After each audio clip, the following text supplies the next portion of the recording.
사람이 나이를 먹는다는 것은 여러 가지 측면으로 생각해 볼 수 있습니다. 인간에게 있어서 나이라는 것은 그저 그냥 태어나서 자연스럽게 1년 12달이 시간이 가니까 물리적인 시간에 의해서 먹는 연대기적 나이가 있습니다. 그것을 우리는 크로놀로지컬 에이지, 즉 연대기적 나이라고 합니다. 몇 년, 몇 월, 며칠, 언제 태어났다. 또 우리에게는 정신적 나이가 있습니다. 그것을 우리는 심리적 나이라고 합니다. 또 우리에게는 육체적 나이가 있습니다. 사람의 건강 상태에 따라서 저 사람은 젊은 사람이 몸은 50대다. 아니면 그 반대로 나이는 60, 70인데 몸의 건강 스태미나가 한 젊은 30, 40대 정도 되는 사람도 있습니다. 우리는 영적인 나이도 있습니다. 영적인 나이는 스피리추얼 에이지라고 합니다. 그것은 우리가 신앙생활을 얼마나 오래 했느냐가 아니라 얼만큼 말씀을 깨닫고 예수 그리스도의 십자가의 도를 알며 신앙인으로서 삶을 어떻게 살아가느냐에 따라서 우리가 측정하는 나이일 수 있습니다. 물론 그것은 굉장히 측정하기가 어렵기도 합니다. 왜냐하면 겉으로 보여지는 것과는 또 많은 다른 면이 있기 때문입니다. 그러나 사랑은 추상명사입니다. 하지만 사랑은 눈에 보이지 않지만 눈에 보입니다. 믿음도 추상명사입니다. 그러나 믿음 역시 눈에 보이지 않지만 눈에 보입니다. 사람에게는 추상명사 같은 것이 있는데 그것이 오히려 더 인생의 본질적인 것이며 눈에 안 보이는 것 같지만 사람들은 그냥 말하지 않아도 어느 정도는 느끼게 됩니다. 그것을 그리스도의 향기라고도 합니다. 사람들에게는 다 향기가 있겠죠. 사도 바울은 고린도 교회 성도들에게 또는 여기저기 서신서에서도 너희가 언제까지 젖 먹는 어린아이와 같이 연한 음식만 먹겠느냐, 얼른 그리스도 안에서 말씀으로 성장하여 십자가 군사가 되고 복음의 일꾼들이 되라고 촉구하고 있습니다. 그러나 사도 바울도 알고 있습니다. 모든 사람이 다 그렇게 되지 못할 것을 알고 있고, 그래서 그는 우리가 흔히 알고 있기로는 사도 바울은 성격이 괴팍하고 사람들과 싸움도 잘하고 대사도 베드로를 막 사람들 앞에서 음식 문제를 가지고 핀잔도 주고 그랬다고 해서 사도 바울의 성격이 좀 뭐가 낫다라고 오해할 수 있지만 그는 선교사임과 동시에 목회자이기도 합니다. 왜 그러냐면 그는 눈물로 편지를 쓰면서 이렇게 말합니다. 내가 너희를 대할 때 연한 음식을 먹였고 어린아이같이 대했노라. 눈물로 대했고 너희의 마음이 어떻게 영적으로 너희가 흔들리면 내 마음도 녹아지고 너희가 무엇을 잘했다고 얘기하면 내 마음도 기뻤다. 즉 사도 바울은 우는 목적과 웃는 목적이 모든 성도들의 영적인 상태에 따라서 그의 행불행이 갈라졌던 것을 봅니다. 즉 그는 아주 좋은 목회자였습니다. 혼신을 쏟아부은 이런 사도 바울이 우리들에게 그의 서신서를 통해서 가르쳐주고 있는 말씀은 빨리 자라라는 거예요. 한마디로 성숙하라는 겁니다. 영적인 나이값 하라는 겁니다. 아무리 교회 30년 20년 다녔어도 우리 영적인 나이값을 못하면 여전히 어린아이와 같다는 거죠. 예수님은 우리에게 말하십니다. 너희가 죄에 대해서는 어린아이와 같이 순전해야 된다. 누구든지 이 작은 소자와 같지 않으면 천국에 들어갈 수 없다고 합니다. 그것은 겸손한 자가 천국에 들어간다는 이야기고 죄에 대해서 무지하고 즉 죄에 대해서 순전한 것을 의미하는 거지 하나님의 말씀과 사명에 대해서 어린아이와 같으라는 말은 아닙니다. 따라서 우리는 죄와 그 겸손함은 어린아이와 같지만 헌신과 훈련받고 말씀에 든든히 서는 것은 십자가 군사와 같이 빨리 장성한 어른이 되어야 합니다. 우리 흔히들 이런 말 많이 들어보셨을 것 같습니다.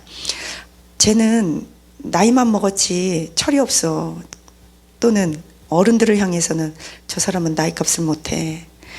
우리 흔히들 나이 얘기를 많이 합니다. 어른들은 나이값을 해야 되는 것이고 아이들은 나이만 먹었지 철이 없다는 말을 들으면 안 된다는 얘기겠죠.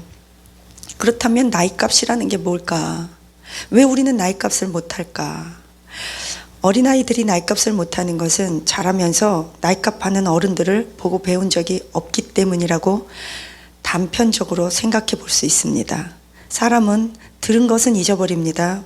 본 것은 그냥 내 몸에 체득되어 행할 수 있게 됩니다. 그래서 말로 들은 것은 잊어버리고 설교로 들은 것은 잊어버리지만 우리가 직접 선교지에 나가서 선교를 한 번이라도 해보거나 교회에서 봉사를 몸으로 해본 것은 내 것이 됩니다. 따라서 예배 드리고 좋은 말 많이 듣고 설교 말씀 많이 듣는다고 해서 그것이 결코 내 것이 아니라는 것입니다. 내 몸으로 행한 것만이 내 것입니다. 그것만이 실력입니다. 시험 봐서 내가 합격받은 것, 내가 맞은 것, 내가 알아맞힌 것만이 내 지식인 것처럼 우리의 삶과 신앙생활도 동일한 원리가 적용됩니다. 그렇다면 우리는 왜 나이를 먹어도 일반적인 삶에서도 나이값을 못하는 걸까요? 뭔가 우리 안에 자라지 못한 아이가 있는데 그 아이가 몸에 나이만 먹었지 우리 안에서 그 여전히 성장기를 멈춘 아이가 성인아이라고 합니다. 즉 성인인데 그 안에 아이가 있는 것. 그 성인아이에 대해서는 인터넷을 찾아서 여러분께서 성인아이의 증상, 성인아이의 특성 이거 찾아보면 인터넷에 아주 많이 강의가 나와 있기 때문에 관심 가지신 분들은 한번 찾아보시기를 바랍니다. 거기에서 과연 내가 몇 가지 사항이 해당되는가. 왜 그러냐면 이거는 제 말이 아니라 많은 학자들이 말하기를 우리나라의 정신연령, 대통령부터 시작해서 정말 갓 태어난 아이까지 다 합쳐서 대충 이렇게 정신분석학, 심리학 이런 것을 심리학, 교육학을 공부하시는 분들은 우리나라 국민의 평균 연령이 5살에서 7살 미만이라고 생각하십니다. 그래서 우리나라가 이렇게 문제가 되는 것은 비단 우리나라만 뿐만이겠어요. 제 생각엔 전 세계가 그래요. 왜 우리가 이렇게 문제가 되냐? 그것은 6살짜리가 정치를 하고 7살짜리가 애를 낳아서 키우고 그러니까 7살과 3살이 부모와 자식이 싸우는 거래요. 그러니까 7살 난 아빠와 3살 난 자식이 싸우고 5살 난 아빠와 4살 난 엄마가 싸우는 거고 그러니까 가족 관계가 다 순기능이어야 되는데 역기능이라는 거죠. 편지 하나 읽어드릴게요. 안녕하세요. 저는 청년 아무개입니다. 제가 수요 예배 때 정한 목사님의 속사람을 강건케 하옵소서라는 강의를 계속 12주간에 걸쳐서 듣게 되었습니다. 이 강의는 정신병리학, 의학적, 심리학적, 상담학적 그리고 그러한 것들을 성경과 접목하여 우리의 인격장애에 대해서 많이 배우게 되었습니다. 뿐만 아니라 우리가 배운 지식을 기도를 통해서 실제적으로 내적 치유까지 이어져 감을 먼저 말씀드리고 싶습니다. 강의와 말씀을 통해 그리고 기도를 통해서 저는 하나님께서 저에게 깨닫게 하신 것들을 나누고자 합니다. 강의를 듣기 전에 저는 도무지 이해할 수 없는 저의 내면에 대한 궁금증이 너무 많았습니다. 나는 왜 이러는 걸까? 도대체 저 사람들은 왜 저러고 사는 걸까?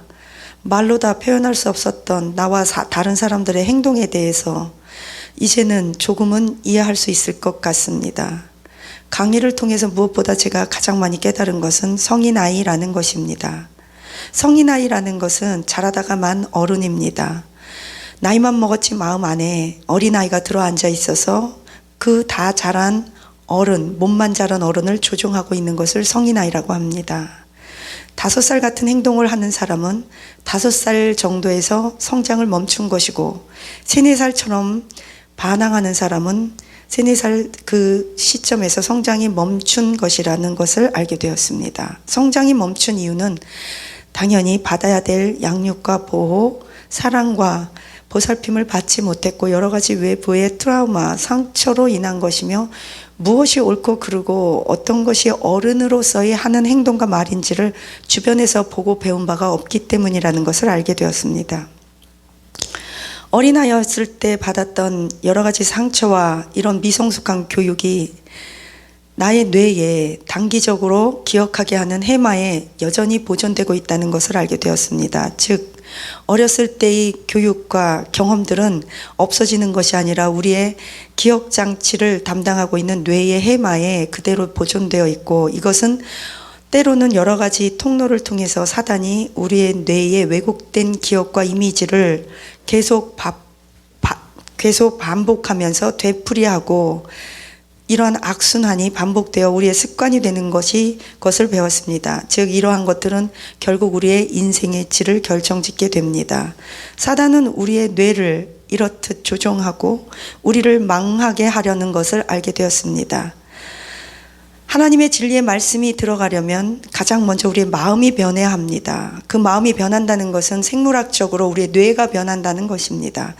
뇌가 변한다는 것은 우리의 마음이 돌짝밭, 가시떨기와 같은 것에서 하나님의 말씀이 옥토에 떨어질 수 있는 그런 밭으로 바뀔 수 있다는 것입니다. 즉 저는 강의 때마다 우리의 뇌를 놓고 목사님께서 뇌의 결박, 뇌의 상처, 내면에 있는 성인 아이, 우리의 잘못된 왜곡된 이미지와 경험들에 대해서 기도와 말씀과 지식을 통해 풀어주기 시작하였습니다. 첫 번째 강의를 듣고 나서 저는 제 안에 자리 잡은 성인 아이가 무엇인지 알게 되었고, 이것을 떠나보내고 해결해야 한다고 결단하였습니다. 성경 말씀을 통해 이것이 어떻게 나의 영혼 육에 연관성 있게 작용하는지도 배웠고, 기도를 할 때 소리를 지르면서 내 안에서 무엇인가가 소리를 치며 어떤 장면들이 나의 머릿속에 떠오를 때 저는 대굴대굴 구르면서 울지 않을 수 없었습니다. 옆에 있던 지체들을 의식할 겨를이 저는 없었고, 저는 손발을 마구 휘두르며 울기 시작했습니다.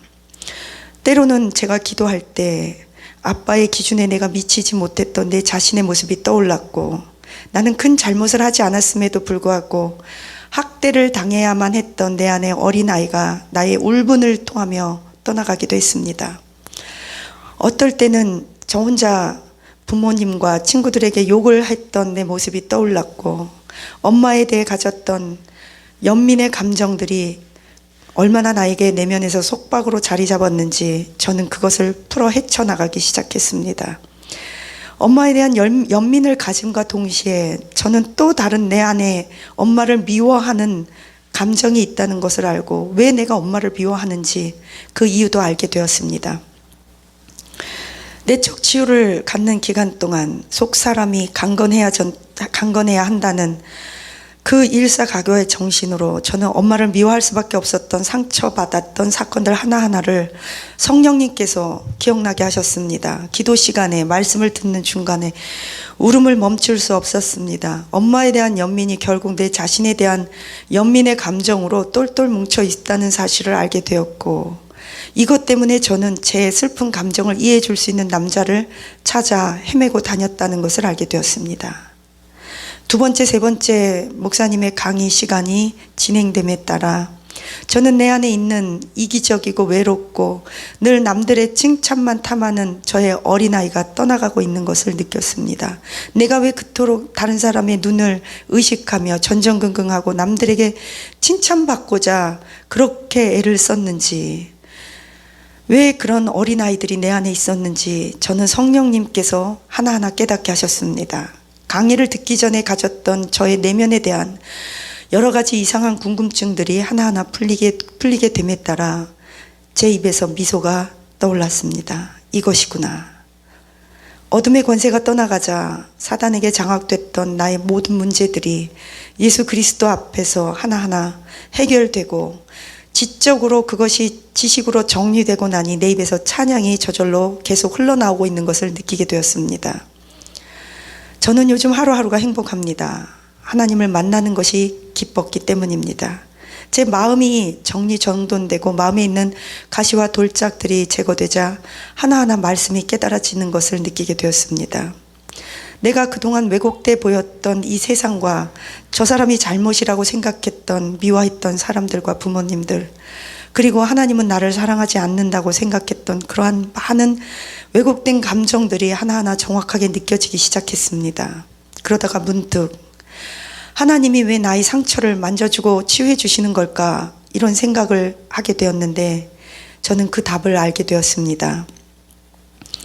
저는 처음에는 그저 나 하나 행복하게 잘 살기 위해 하나님께서 나를 치유해 주시기를 원했는데 내가 상처를 치유받고 나니 정말 이것이야말로 다른 사람의 생명을 살리고 그 생명을 살린 자만이 사명을 감당할 수 있다는 것을 알게 되었습니다. 즉 상처가 치유를 받는다는 것은 내 사명을 발견하는 것이며 내 사명을 발견한다는 것은 나와 동일한 사람들에게 생명을 나눠줄 수 있는 통로가 될 수 있다는 것을 알게 되었습니다. 저는 하나님께 영광을 돌리는 도구가 되기 원합니다. 저는 놀라운 것은 나의 상처가 다른 사람들에게 비전을 발견해 줄 수 있는 연결고리가 되고 도구가 된다는 것이 가장 기뻤습니다. 하나님은 우리의 장점, 은사, 우리가 잘하는 것만 사용하는 줄 알았고 나는 내 자신에게 그러한 아무것도 없는 줄 알았습니다. 그런데 그러한 것들이 없는 줄 알았지만 하나님께서는 나의 상처, 부족함, 나의 모든 연민, 어린아이와 같은 이러한 모습들을 하나님 안에서 치료가 되고 나면 결국 나뿐 아니라 다른 사람들을 위해서도 이것이 강력한 도구가 된다는 것을 알게 되었습니다. 그래서 저는 더욱더 나의 내면이 강건한 사람이 되기를 원합니다. 강의를 통해서 결국 문제는 다른 사람이 아니라 내 자신임을 알게 된 것이 가장 기쁘다고 생각합니다. 한국인은 90% 이상이 어쩌면 100%가 인간은 모두가 다 인격 장애의 한두 가지 모습을 다 가지고 있다고 생각합니다. 강박성 인격장애, 편집성 인격장애, 자기애성, 정신분열, 연극성 인격장애 등등등 여러 가지 인격장애에 대해서 저는 배우고 그것을 알고 치유받고 나서 내 자신을 점검해 보니 저에게는 이루 말할 수 없는 인격장애가 있음을 알게 되었습니다. 그리고 이러한 것들로 인해서 아무리 설교를 들어도 나의 감정과 인격과 정서가 변화되지 않는 것을 알게 되었는데 이번에 지식이 들어가고 나니 나의 내면에 있는 죄와 연약함까지 하나님께서 다 드러내 주셨습니다. 지금까지 신앙생활을 하면서 많은 치유와 상담을 받았습니다. 그런데 저는 이번에 12주간에 걸친 속사람을 강건케 하옵소서라는 주제의 정한 목사님의 강의를 들으면서 저는 저의 연약함들이 너무 많았고 이 연약함 때문에 오히려 더 강력하게 하나님을 의지하고 붙잡고 살기로 다짐했다는 것입니다. 인간은 인간의 힘으로 할 수 없는 것을 알게 되었습니다. 저는 지금 제 나이 21살입니다. 그나마 이것을 이렇게 21살인 이 나이에 깨닫게 된 것이 얼마나 감사한지 모릅니다. 왜냐하면 우리 엄마 아빠처럼 살지 않아도 될 것이라는 희망이 보였기 때문입니다. 예수님이 이런 나 때문에 오셨구나. 이런 것을 깨닫고 나면 어떤 인격장애가 있다 해도 당당하게 예수님 앞에 나갈 수 있습니다. 가장 저에게 두드러지게 나타났던 것은 자기애성 인격장애였습니다. 저는 제 자신을 너무나 사랑하는데 자기가 자기 자신을 사랑하는 것이 죄는 아닙니다. 내 이웃을 내 몸처럼 사랑하라고 했기 때문입니다. 그러나 자기 자신만을 사랑하는 것은 너무나 큰 죄요 잘못이며 상처에 근거한 것입니다. 자기가 자신만을 사랑한다는 것은 낮은 자존감, 열등의식, 이기심 때문이라고 배웠습니다. 이러한 것은 하나님께로부터 온 것이 아니라 건강하지 못한 자기의 애성, 즉 자기 자신을 너무 사랑함으로 다른 사람들에게 상처를 주고 다른 사람을 지배하고 착취하려는 그 현상으로 나타나는 것을 알게 되었습니다. 항상 사람들과의 관계에 있어서 저는 문제가 많아서 넘어졌습니다. 사람이 왼수다. 사람은 믿지 말아야 된다. 사람은 사랑할 대상이 아니다. 가족도 믿지 말자. 부모님도 믿지 말자. 부모님이 나에게 해준 것이 없다. 사람은 우상이다. 사람은 사랑해야 될 대상이 아니다라고 내 스스로 많이 세뇌시켰고 저의 주변 사람들로부터 들었던 말들입니다. 여러분들도 이런 말을 날마다 듣고 사시지 않나요? 그러나 정말 내 자신에게 있어서 내가 싸워야 할 대상은 다른 사람이 아니라 내 자신이라는 것을 알게 되었습니다. 나를 넘어뜨리는 대상, 나를 하나님으로부터 멀어지게 하는 것은 바로 내 자신입니다. 저는 이것을 알고 나의 기도 제목이 바뀌었습니다. 목사님의 강의를 통해서 지식이 있어야 기도도 정확히 할 수 있다는 것을 저는 깨닫고 배웠습니다. 지성과 영성이 동반된다는 것입니다. 우리는 공부를 열심히 해야 합니다. 우리가 왜 공부를 하는지, 나는 누구인지, 어떻게 해서 속사람이 강건하고 내 안에 있는 성인 아이가 자라고 나이값을 하게 되는지를 먼저 배워야만 좋은 배우자도 만날 수 있다는 것을 알게 되었습니다. 준비된 배우자가 준비된 배우자를 고르게 되고 만나게 됩니다. 준비된 결혼이 아름답다. 그래야만 우리 부모님 같이 살지 않게 된다는 것을 배웠을 때 저는 땅을 치고 울었습니다. 하나님, 나 아버지 어머니처럼 안 살래요. 그렇기 위해서 나는 공부할 거예요. 무엇보다 남들이 왜 저럴까? 그것이 아니라 나는 왜 이럴까? 인간은 왜 이럴까? 왜 우리는 자라지 못한, 자라다 마른 성인 아이가 우리 안에서 우리를 조종하는 것까? 저는 그것을 날마다 더 깊이 성령님과 함께 배워나가려고 합니다. 앞으로도 넘어지겠지요. 많이 넘어질 것입니다. 그러나 성령님께서 계속해서 저의 마음을 만져주시고 저를 성장시켜 가 주실 것을 믿습니다. 그것을 위해 저는 기도할 것입니다. 저는 저희 부모님에 대한 상처와 분노가 떠나고 나니 그동안 제 입에서 나오지 않았던 가정에 대한 기도가 조금씩 나오기 시작하고 우리 가족도 조금씩 회복되어 가는 것을 느낄 수 있습니다. 물론 우리의 부모님이 변화된 것이 아닙니다. 제가 이상한 우리의 부모님의 행동에 대해서 대처하는 법을 배웠습니다. 참 같이 힘든 거예요. 그리고 더 많은 이런 훈련을 시켜주실 하나님을 내가 더 알아가는 과정에 있기 때문에 저는 이런 간증을 통해 제가 깨달은 것들을 여러분과 함께 나누게 된 것을 기쁘게 생각합니다. 제 간증은 여기까지입니다. 제 마음 가운데 빛으로 오신 예수님을 찬양합니다. 여러분도 이런 예수님, 이런 지식의 말씀이 여러분의 심령 가운데 저와 같이 차고 넘치기를 축복합니다. 젊은 나이에 이것을 알 수 있다는 것은 정말 행운이고 특권이었습니다. 저는 21살이지만 앞으로 10년 후 31살의 내 모습을 그려봅니다. 마라나타.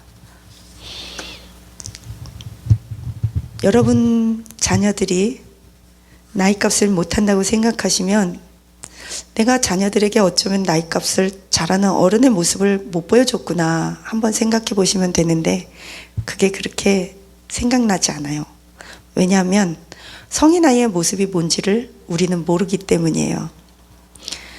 성인 아이의 특징들에 대해서는 다음에 시간이 나면 좀 풀어서 여러분들에게 설명할 기회가 있으면 설명해 드릴 거예요. 그러나 먼저 이 강의를 들으신 분들 중에서도 궁금하시면 인터넷 찾아보세요. 성인 아이의 특징, 성인 아이. 이 성인 아이와 성인 아이가 만나서 결혼을 할 경우에 그 집은 난리가 납니다. 그 누구도 나이값을 하는 사람이 없기 때문입니다. 정부가 왜 이러냐, 목사가 왜 이러냐, 장로가 왜 이러냐, 권사가 왜 이러냐, 서로가 서로를 삿대질하고 핏대 올리고 데모하고 눈이 빨개지면서 유튜브 찍어서 동영상 날리고 이 사람은 이거 잘못했어요. 저 사람은 저거 잘못했어요. 서로 고소고발하고 무엇이 달라질까요? 그리스도 예수 안에서 십자가 보혈이 여러분과 저에게 철철 흘러 넘치기를 축복합니다. 기도합니다. 하나님 감사합니다. 우리 안에는 자라다 마른 성인 아이가 있습니다. 십자가 군사는커녕 나이값도 못하고 어른이 되어버렸습니다. 아이들이 나이를 먹어감에 따라 성장해야 하는데 철이 없습니다. 어른들은 나이값을 못한 채로 일생이 그렇게 시간이 낭비되고 일생을 살았습니다. 주여, 성숙한 것이 무엇인지 알게 하옵소서. 경제적인 독립, 지식의 독립, 사회적인 독립, 책임감을 갖고 헌신할 수 있는 실력 있는 어른이 되게 하옵소서. 우리 청년들 주여, 온통 사회와 주변과 어른들과 교회와도 목사도 어른들도, 집안에서 부모님도, 사회의 지도자들도 온통 우리 주변에는 성인 아이 7살짜리 어른들로 가득 차서 우리 아이들이 성숙한 어른, 헌신하는 어른, 정말 책임감 있는 어른을 제대로 보고 배운 적이 없습니다. 주님, 우리를 불쌍히 여겨 주옵소서. 무엇이 책임감 있고 성숙한 어른인지도 모릅니다. 그저 맛있는 거 먹고 먹으러 돌아다니고 점심시간에는 백화점, 음식점에 한가득 모여서 먹고 마시고 교제하고 커피 마시고 아이스크림 먹고 또 뷔페 가고 그럴 시간은 있어도 말씀 보고 기도하고 새벽에 일어나서 그 나라와 그 의와 다음 세대를 위해서 울며 기도할 수 있는 어른들은 몇 명일까요? 주님, 우리를 불쌍히 여겨 주옵소서. 우리 자녀들에게 우리가 성숙한 어른의 모습을 보여주지 못했습니다. 용서하여 주시고 불쌍히 여겨 주옵소서. 우리도 보고 배우지를 못했습니다. 주님, 성령님께서 우리의 몽학 선생이 되어 주시옵소서. 이제라도 배우기 원합니다. 돌이키기 원합니다. 회복되기 원합니다. 주여, 우리의 죄성을 날마다 보혈로 씻겨주시고 하나님, 우리 자녀들을 불쌍히 여기시고 우리의 자녀들이 좀 더 어리고 젊은 나이에 예수님 바로 만나 인생의 청사진을 갖고 뛰게 하옵소서. 감사드리며 예수님 이름으로 기도합니다. 아멘.